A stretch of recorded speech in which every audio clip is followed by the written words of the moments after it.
વાર્તા 1962માં શરૂ થાય છે, જ્યાં આપણને પેસિફિક મહાસાગરની વચ્ચે એડોનિયા સ્ટાર નામનું એક વિશાળ જહાજ બતાવવામાં આવે છે. કુલ 600 મુસાફરો સવાર છે, જેઓ સિલ્વર સિટી તરફ જઈ રહ્યા છે. જહાજ પર એક પાર્ટી ચાલી રહી છે, એક સુંદર ગાયિકા પરફોર્મ કરી રહી છે અને દરેક જણ તેના સંગીત અને ડાન્સનો આનંદ માણી રહ્યા છે. જહાજ પરના દરેક લોકો અત્યંત ખુશ છે, પરંતુ તેમને ખબર નથી કે થોડી જ મિનિટોમાં કંઈક ભયાનક બનવાનું છે. ત્યારબાદ આપણે એન્જિન રૂમમાં એક માણસને લીવર ઉઠાવતા જોઈએ છે. જેવું લીવર ઉપર જાય છે, તીક્ષ્ણ વાયર ખેંચાય છે અને દરેકને ચીરી નાખે છે. એક ક્ષણમાં શરીરના ટુકડા થવા લાગે છે. લોહીના ફુવારા સાથે તે એક ભયાનક દ્રશ્ય બની જાય છે. એમી નામની એક નાની છોકરી બચી જાય છે, કારણ કે તેની ઊંચાઈ ઓછી છે. વાયર તેના માથાની બરાબર ઉપરથી પસાર થઈ જાય છે. હવે આપણે 40 વર્ષ આગળ વધીએ છીએ, જ્યાં એક ગ્રુપ ટગબોટ વડે એક મોટા જહાજને ખેંચી રહ્યું છે. અચાનક જૂનું જહાજ ડૂબવા લાગે છે. આ જોઈને તેની ટીમની માયા નામની છોકરીને મોકલે છે, જેથી તે જહાજને પકડી રાખનાર વાયરને મુક્ત કરી શકે. જો જૂનું જહાજ ડૂબશે તો તેમની ટગબોટ પણ તેની સાથે નીચે ખેંચાઈ જશે. જ્યારે માયા જહાજ પર પહોંચે છે, ત્યારે તેને તેના નીચલા ભાગમાં એક મોટી તિરાડ જોવા મળે છે. પાણી અંદર ઘૂસી રહ્યું છે અને જહાજ 5 મિનિટમાં ડૂબી જશે. માયા તેના ટીમ લીડરને જાણ કરે છે. આ સાંભળીને લીડર તેને ખેંચવાનો વાયર છોડી દેવાનો અને તરત જ ટગબોટ પર પાછા આવવાનો આદેશ આપે છે, કારણ કે તેઓ જૂનું જહાજ છોડી દેવાના છે. તે ક્ષણે ટીમના વધુ 2 સભ્યો આવે છે અને માયાને ત્યાંથી નીકળી જવા વિનંતી કરે છે, પરંતુ આ જહાજ શોધવામાં તેમને 3 મહિના લાગ્યા હતા. તેથી માયા આટલી સહેલાઈથી હાર માનવાની ના પાડે છે. તે તેને બચાવવા માટે પાણીમાં કૂદી પડે છે. તેને જોઈને ઉપરના 2 સાથીઓ પણ સાધના સાથે કૂદી પડે છે. ત્રણે મળીને જહાજ ડૂબી જાય તે પહેલા તિરાડોને વેલ્ડિંગ કરી દે છે. તેઓ તેને બચાવવામાં સફળ થાય છે. પાછળથી તેઓ બજારમાં જહાજ વેચે છે અને મોટી સંપત્તિ કમાય છે, જેની ટીમ લીડર દરેક વચ્ચે સમાન રીતે વહેંચે છે. એલેક્સ નામનો એક માણસ તેમને થોડા સમયથી જોઈ રહ્યો હતો અને તેમને વાતચીત સાંભળી રહ્યો હતો. તેને જાણવા મળે છે કે તેઓ સમુદ્રમાં ખોવાયેલા જહાજો શોધીને અને તેને વેચીને પૈસા કમાય છે. એલેક્સ તેમની પાસે જાય છે અને ટીમ લીડરને ખજાનાની જેમ છુપાયેલા જહાજ વિશે જણાવે છે. એલેક્સ ખરેખર એ જ જહાજની વાત કરી રહ્યો છે, જે 40 વર્ષ પહેલા ગાયબ થઈ ગયું હતું. એ જ જહાજ જ્યાં એક અજાણ્યા માણસે લીવર ઉઠાવ્યું હતું અને દરેકને ખતમ કરી દીધા હતા. ટીમ લીડરે પણ એડોનિયા સ્ટાર નામના જહાજ વિશે સાંભળ્યું છે, જે 4 દાયકા પહેલા અદૃશ્ય થઈ ગયું હતું. તે કહે છે કે ઘણા લોકોએ તેને શોધ્યું છે, પણ કોઈને તે મળ્યું નથી. એલેક્સ તેને કહે છે, મને ખબર છે કે તે જહાજ ક્યાં છે. જો આપણે તેને પાછું લાવીએ અને વેચીએ તો આપણે રાતોરાત અમીર બની જઈશું. પૈસા વિશે સાંભળીને ગ્રુપના દરેક સભ્યો મિશન માટે સહમત થાય છે અને બીજા દિવસે તેઓ એડોનિયા સ્ટારને શોધવા માટે તેમની ટગબોટમાં નીકળે છે. ઘણા દિવસોની મુસાફરી પછી તેઓ સમુદ્રમાં એક નિર્જન જગ્યાએ પહોંચે છે. ટીમનો એક સભ્ય નજીકના જહાજમાંથી સિગ્નલ મેળવે છે. તેઓ સમજી જાય છે કે 40 વર્ષ પહેલા ખોવાયેલું જહાજ ક્યાંક નજીક જ છે. થોડે દૂર આગળ તેમને એક વિશાળ જહાજ દેખાય છે. આ એ જ જહાજ છે જે આપણે શરૂઆતમાં જોયું હતું, જે છેલ્લા 4 દાયકાથી ગુમ હતું. તેને જોઈને તેઓ ઉત્સાહિત થઈ જાય છે અને માને છે કે તેને વેચીને તેઓ ભાગ્યશાળી બનશે. ટીમ લીડર 2 માણસોને ટગબોટમાં રહેવાની સૂચના આપે છે અને તપાસ કરવા માટે થોડા સાથીઓ સાથે જહાજમાં પ્રવેશ કરે છે. અંદર ગયા પછી તેઓ એક વિચિત્ર અવાજ સાંભળે છે, જે તેમને ડરાવી દે છે. લીડર ગ્રુપને આગળ વધવા કહે છે. અવાજને પાછળ જતા તેઓ એક મોટી ઘડિયાળ પાસે પહોંચે છે. તેઓ નોંધે છે કે ઘડિયાળના કાંટા હજુ પણ ચાલી રહ્યા છે. થોડીવાર પછી કાંટા અચાનક બંધ થઈ જાય છે. આ તેમને ખૂબ જ અસામાન્ય લાગે છે. તેઓ જહાજમાં શોધખોળ ચાલુ રાખે છે. અંદર બધું જ ખંડેર હાલતમાં છે અને દરેક જગ્યાએ કાટ લાગેલી ધાતુ છે. જેમ તેઓ આગળ વધે છે, તેમનો એક સાથી તૂટેલા ફ્લોર પરથી પડવા લાગે છે, પણ માયા તેને સમયસર પકડી લે છે. તેને ઉપર ખેંચતી વખતે તેઓ નીચે એક છોકરીને જુએ છે. તે એ જ છોકરી છે જે 1962ની દુર્ઘટનામાં બચી ગઈ હતી, જ્યારે અન્ય બધા લોકો મારાયા હતા. આશ્ચર્યજનક રીતે 40 વર્ષ પછી પણ તે બરાબર એ જ ઉંમરની દેખાય છે. આનાથી સ્પષ્ટ થાય છે કે તે તેની આત્મા છે. જ્યારે માયા તેની સામે ફરી જુએ છે, ત્યારે તે અચાનક ગાયબ થઈ જાય છે. તેઓ તેમના સાથીને સુરક્ષિત રીતે ઉપર ખેંચવામાં સફળ થાય છે. માયાને ખાતરી નથી કે છોકરી અસલ હતી કે માત્ર એક ભ્રમ હતો, પરંતુ આ બધું જોયા પછી માયા અત્યંત ગભરાઈ જાય છે. જહાજ ઘણું વિશાળ છે, તેથી તેઓ શોધખોળ ચાલુ રાખે છે અને છેવટે મેઇન કેબિનમાં પહોંચે છે. શોધતી વખતે તેમને એક ડિજિટલ કાંટા ઘડી મળે છે. આનાથી તેઓ મૂંઝવણમાં મુકાઈ જાય છે, કારણ કે આવી ઘડિયાળો 40 વર્ષ પહેલા અસ્તિત્વમાં નથી. આનાથી તેમને સમજાય છે કે તેમના પહેલા અહીં બીજું કોઈ ચોક્કસ આવ્યું હતું. તેઓ તેમની ટગબોટ પર પાછા ફરે છે અને ટીમ લીડર નક્કી કરે છે કે બીજા દિવસે તેઓ જહાજને ટગબોટ સાથે બાંધીશે અને તેને ખેંચી જશે. બીજા દિવસે સવારે તેમને જહાજમાં એક મોટું છિદ્ર જોવા મળે છે, જેના કારણે તે ધીરે ધીરે ડૂબી રહ્યું છે. લીડર કહે છે કે આ સ્થિતિમાં જહાજને ખેંચવું અશક્ય છે, કારણ કે અંદર મોટી માત્રામાં પાણી એકત્ર થયું છે. વધારાના પાણીએ જહાજનું વજન ઘણું વધારી દીધું છે. આ રીતે ખેંચવાનો પ્રયત્ન કરવો મૂર્ખતા ગણાશે. તેઓ નક્કી કરે છે કે પહેલા છિદ્રને વેલ્ડિંગ કરીને બંધ કરવું, પછી બધું પાણી પંપ દ્વારા બહાર કાઢવું અને અંતે જહાજને ખેંચવું. દરેક આ પ્લાન સાથે સહમત થાય છે અને કામ શરૂ કરે છે.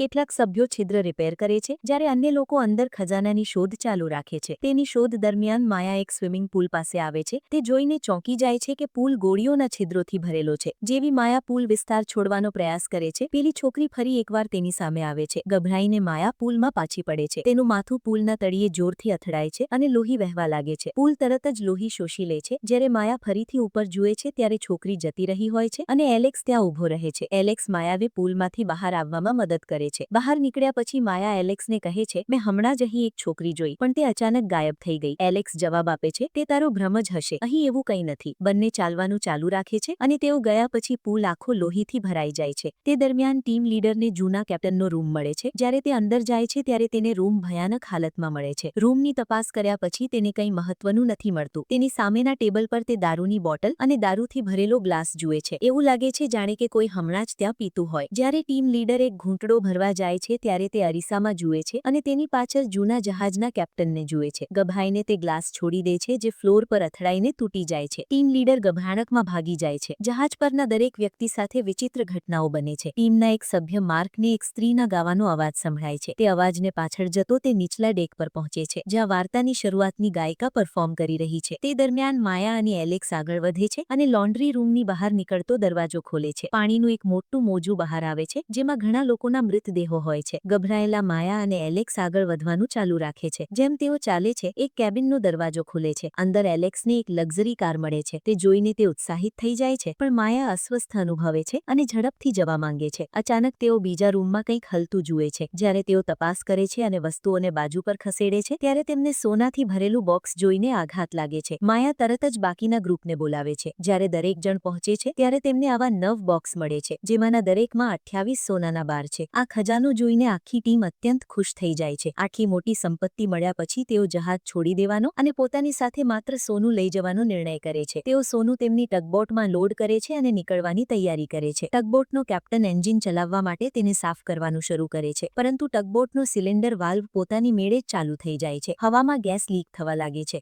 તે દરમિયાન માયા ફરીથી એ છોકરીને તેની તરફ ઝડપથી દોડતી જુએ છે, જાણે કે તેને ચેતવણી આપવાનો પ્રયત્ન કરી રહી હોય, પરંતુ પછી કોઈ તેને પકડીને નીચે ખેંચી લે છે. તે ક્ષણે ટગબોટ કેપ્ટન એન્જિન શરૂ કરે છે. સિલિન્ડરમાંથી લીક થયેલો ગેસ સળગી ઉઠે છે, જેના કારણે એક મોટો વિસ્ફોટ થાય છે જે આખી ટગબોટને નષ્ટ કરી દે છે. કેપ્ટન તાત્કાલિક મારાઈ જાય છે. હવે આ ગ્રુપ સમુદ્રની વચ્ચે એક નિર્જન ત્યજેલા જહાજ પર ફસાઈ ગયું છે. તેઓ બધા ખૂબ જ પરેશાન છે કારણ કે તેમની બચવાની એકમાત્ર બોટ પૂર્ણપણે નષ્ટ થઈ ગઈ છે. તેમનો એક સાથી માર્ક તેની ગર્લફ્રેન્ડનો ફોટો જોતી વખતે ખૂબ જ ભાવુક થઈ જાય છે. તેઓ 2 અઠવાડિયામાં લગ્ન કરવાના હતા અને હવે તેને લાગે છે કે તે ક્યારેય જહાજમાંથી જીવંત બહાર નહીં નીકળે. તેની હતાશામાં માર્ક જહાજ પર રાખેલા જૂના દારૂ પીવાનું શરૂ કરે છે. દરમિયાન માયા એ વાતથી પરેશાન છે કે તે વારંવાર એ જ છોકરીને જુએ છે. જવાબો શોધવા માટે માયા જહાજના પેસેન્જર રેકોર્ડ્સ તપાસે છે. તેને ખબર પડે છે કે તે જે છોકરીને જોઈ રહી છે તેનું નામ એમી છે. સંશોધન કરતી વખતે માયા એમીના રૂમમાં પહોંચે છે. જ્યારે તે કબાટનો દરવાજો ખોલે છે ત્યારે તેને એમીની લાશ મળે છે જે તેને ડરાવી દે છે. માયા હિંમત ભેગી કરીને લાશના ગળામાંથી લોકેટ કાઢે છે. લોકેટની અંદર તેને એમીનો તેના માતાપિતા સાથેનો ફોટો મળે છે. આ જોઈને માયા ચોંકી જાય છે. એમીનો અવાજ અચાનક કહે છે, લોકેટ બંધ ન કરશો. હું આટલા વર્ષો પછી મારા મમ્મી પપ્પાને જોઈ રહી છું. માયા માની શકતી નથી કે તે એવી વ્યક્તિ સાથે વાત કરી રહી છે જે પહેલેથી જ મરી ગઈ છે. પરંતુ જ્યારે માયા એમીને લોકેટ આપવાનો પ્રયત્ન કરે છે ત્યારે તે તેના હાથમાંથી આરપાર નીકળી જાય છે. ત્યારે જ માયાને સમજાય છે કે એમી જીવંત નથી પણ એક આત્મા છે. એમી માયાને કહે છે કે આ જહાજ પર ઘણી આત્માઓ કેદ છે. તે સમજાવે છે કે જ્યાં સુધી તેમને નિયંત્રિત કરતા માણસને મારવામાં નહીં આવે ત્યાં સુધી તેમાંના કોઈ પણ મુક્ત નહીં થાય. માયા એમીને પૂછે છે, તમને બધાને કેદ રાખનાર માણસ કોણ છે? જેવી એમી તેની ઓળખ જાહેર કરવા જાય છે, અચાનક ડેક પર વિચિત્ર જીવ જડકાઓ ફરવા લાગે છે. એમી ગભરાઈ જાય છે અને માયાને તરત જ જહાજ છોડી દેવાની ચેતવણી આપે છે, નહીં તો તેઓ બધા મરી જશે. પછી તે અદૃશ્ય થઈ જાય છે. દરમિયાન આખી બોટલ પૂરી કર્યા પછી માર્કને ચક્કર આવવા લાગે છે. અચાનક તેની આસપાસના બધા ટેબલ અને ખુરશીઓ હલવા લાગે છે. એક ક્ષણમાં બધું પોતાની મેળે રિપેર થઈ જાય છે અને 40 વર્ષ પહેલા જહાજ પર મૃત્યુ પામેલા લોકો ફરીથી જીવંત દેખાય છે. માર્ક વચ્ચે ઊભો છે અને લોકો તેને વધાવે છે. પહેલા તો માર્કને અસ્વસ્થ લાગે છે, પણ પછી માને છે કે આ માત્ર દારૂની અસર છે. અગાઉની ગાયિકા તેની પાસે આવે છે અને તેને લલચાવવાનું શરૂ કરે છે. તે તેને પૂર્ણપણે મંત્રમુગ્ધ કરી દે છે અને માર્ક ખચકાયા વિના તેની પાછળ જાય છે. તેને સમજાતું નથી કે ગાયિકા તેને જાલમાં ફસાવી રહી છે. તે ફ્લોરની કિનારી પાસે અટકે છે અને તેને બોલાવે છે. જેવો માર્ક તેની તરફ આગળ વધે છે તે અચાનક તૂટેલા ફ્લોર પરથી નીચે પડી જાય છે અને મૃત્યુ પામે છે. પછી આપણે ટીમ લીડરને જૂના કેપ્ટનના રૂમમાં બેઠેલા જોઈએ છીએ. તે જુએ છે કે દારૂની બોટલ પોતાની મેળે હલવા લાગે છે. થોડી ક્ષણો પછી જહાજના કેપ્ટનનો આત્મા તેની સામે પ્રગટ થાય છે. લીડર ગભરાઈ જાય છે. આત્મા ગ્લાસમાં વાઇન રેડે છે અને તેને આપે છે. તે લીડરને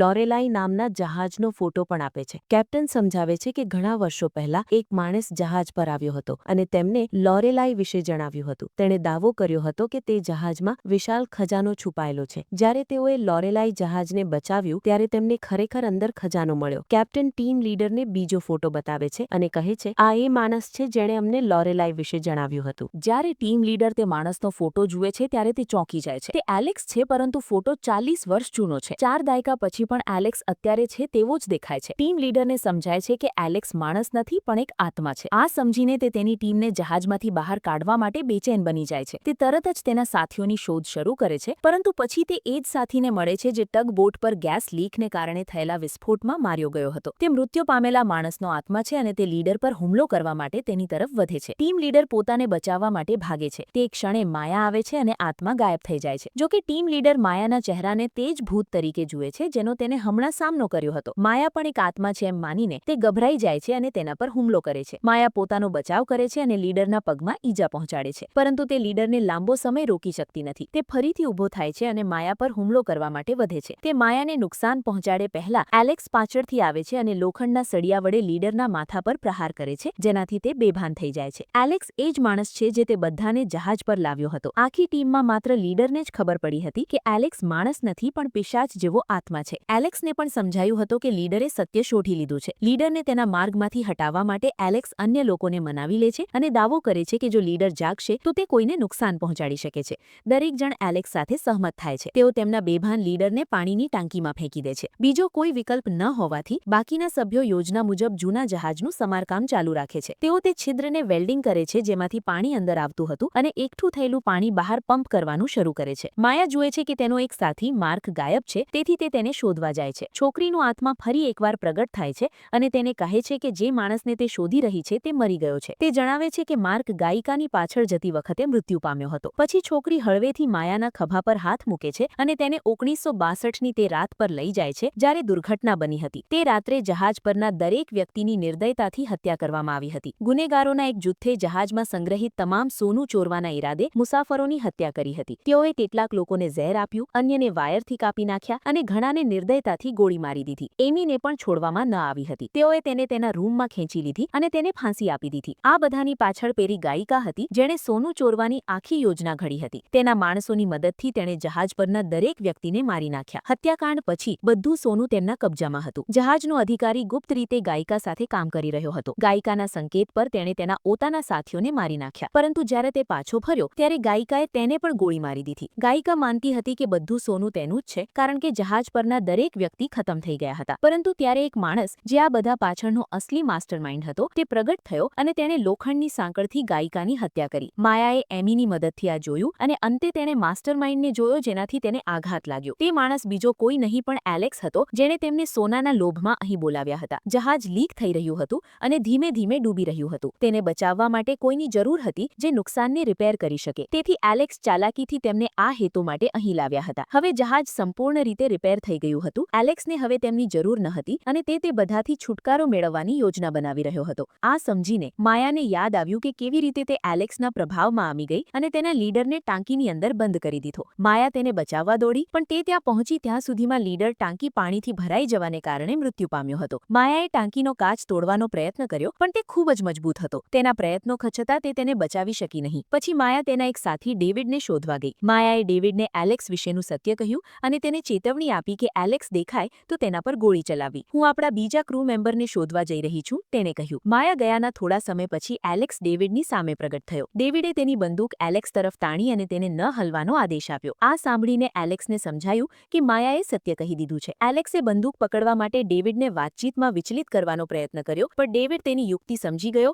અને તરત જ તેને ગોળી મારી દીધી. ડેવિડ એલેક્સ પાસે ગયો અને માની લીધું કે એલેક્સ મરી ગયો છે. ડેવિડ ત્યાંથી નીકળી ગયો, એ વાતથી અજાણ કે એલેક્સ હજુ પણ જીવતો હતો. તે દરમિયાન માયાને ખબર પડી કે તે જે સાથીને શોધવા ગઈ હતી તે પહેલેથી જ પાણીમાં મૃત્યુ પામ્યો હતો. ડેવિડ સિવાય માયાના બધા સાથીઓ હવે જઈ રહ્યા હતા, તેથી માયાએ આખા જહાજને નષ્ટ કરવાનો નિર્ણય કર્યો. તેણે આખા જહાજમાં વિસ્ફોટકો મૂકવાનું શરૂ કર્યું. જ્યારે ડેવિડ આવ્યો ત્યારે ડેવિડે માયાને કહ્યું કે એલેક્સને મારી નાખ્યો છે. માયાએ જવાબ આપ્યો કે એલેક્સ મરશે નહીં કારણ કે એલેક્સ માણસ ન હતો, તે પિશાચ હતો. આપણે આખા જહાજને ઉડાવી દેવાની જરૂર છે જેથી તે આપણા જેવા વધુ લોકોને ફસાવી ન શકે. તેણે જે આત્માઓને કેદ કર્યા છે તેઓ આખરે મુક્ત થશે. ડેવિડે ગુસ્સામાં દલીલ કરી કે જહાજ નષ્ટ કરવાથી સોનું પણ નષ્ટ થશે અને તેઓ ખાલી ખાલી હાથે ઘરે પાછા ફરશે. માયાએ કહ્યું કે સોનું એલેક્સની યુક્તિ સિવાય બીજું કંઈ નથી અને તેઓ ક્યારેય તેને લઈ નહીં જઈ શકે. તેથી ગમે તે થાય મારે જહાજ ઉડાવી દેવું પડશે. તેણે ભારપૂર્વક કહ્યું. એલેક્સને સમજાયું કે માયા અટકશે નહીં. એલેક્સે પછી તેનું અસલી રૂપ બતાવ્યું અને સમજાવ્યું કે તેણે ડેવિડને પહેલેથી જ મારી નાખ્યો છે. એલેક્સે માયાને કહ્યું કે તેમની ભૂમિકાઓ સમાન છે. જેમ કે માયા અટકેલા જહાજો એકત્ર કરે છે તેમ એલેક્સ આત્માઓ એકત્ર કરે છે. હું પહેલા માણસ હતો પણ મેં ઘણા પાપો કર્યા અને આ સજા મારી નવી મુહિમમાં ફેરવાઈ ગઈ. હવે હું આત્મા ભેગો કરનાર છું અને તેના માટે મારે જહાજની જરૂર છે. હું નથી ઈચ્છતો કે તું તેનો નાશ કરે. એલેક્સે માયાને એક સોદો ઓફર કર્યો. તેણે કહ્યું જા હું તને નહીં મારું પણ બદલામાં તારે જહાજ ઉડાવવું જોઈએ નહીં. પણ માયાએ ના પાડી. એલેક્સે તેને લોખંડના સળિયાથી મારી અને જમીન પર પટકી દીધી. જેવો એલેક્સ તેને ખત્મ કરવા માટે આગળ વધ્યો માયાએ બોમ્બના રિમોટ પર તીર ચલાવ્યો. તે તરત જ પાણીમાં કૂદી પડી. રિમોટે જહાજ પર મોટો વિસ્ફોટ કર્યો. વિસ્ફોટને કારણે આખું જહાજ ડૂબી ગયું. માયા પાણીની અંદર ફસાઈ ગઈ. તેને બહાર નીકળવાનો રસ્તો ન મળ્યો અને શ્વાસ લેવા માટે સંઘર્ષ કરવા લાગી. ત્યારે એમીનો આત્મા પ્રગટ થયો અને તેનો હાથ પકડ્યો. તેણે તેને ઉપર તરફ માર્ગદર્શન આપ્યું. માયાએ જોયું કે એલેક્સે જે આત્માઓને કેદ કર્યા હતા તેઓ આખરે મુક્ત થઈ રહ્યા હતા. ખૂબ જ મુશ્કેલીથી માયા સપાટી પર પહોંચી. તેણે જોયું કે મુક્ત થયેલી આત્માઓ તેમની સાચી દુનિયામાં પાછી ફરી રહી હતી. સાચું તો એ છે કે જહાજ પરની દરેક આત્મા એલેક્સની ગુલામ હતી. માત્ર એમીની આત્મા અસ્પૃશ્ય રહી હતી કારણ કે તેની આત્મા પવિત્ર હતી અને એલેક્સ તેને ક્યારેય પૂર્ણ રીતે નિયંત્રિત કરી શક્યો ન હતો. તેથી જ એમી માયાને મદદ કરતી હતી. માયા સમુદ્રમાં એક બોક્સના સહારે તરતી રહી. અંતે તે એક પસાર થતા જહાજ સુધી પહોંચી જેણે તેને બચાવી લીધી. જ્યારે તે બંદર પર પહોંચી ત્યારે એમ્બ્યુલન્સની બારીમાંથી તેણે કંઈક ચોંકાવી નાખે તેવું જોયું. એલેક્સ હજુ પણ જીવતો હતો. એલેક્સ બધું સોનું બીજા જહાજ પર ખસેડી રહ્યો હતો. તેણે ફરીથી એ જ ચક્ર પુનરાવર્તિત કરવાની, વધુ લોકોને મારવાની અને સોનાના બદલામાં તેમની આત્માઓને ફસાવવાની યોજના બનાવી હતી. વાર્તા અહીં સમાપ્ત થાય છે.